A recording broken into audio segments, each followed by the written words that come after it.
ఎండల కన్నే సోకని రాణి పల్లెకు రాణి పల్లవ పాణి కోటను విడిచి పేటను విడిచి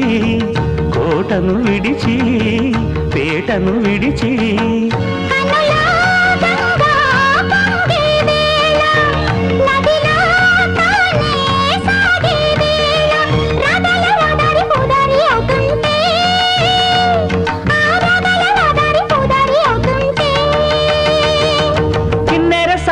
వచ్చిందమ్మా వెన్నెల పైటేసి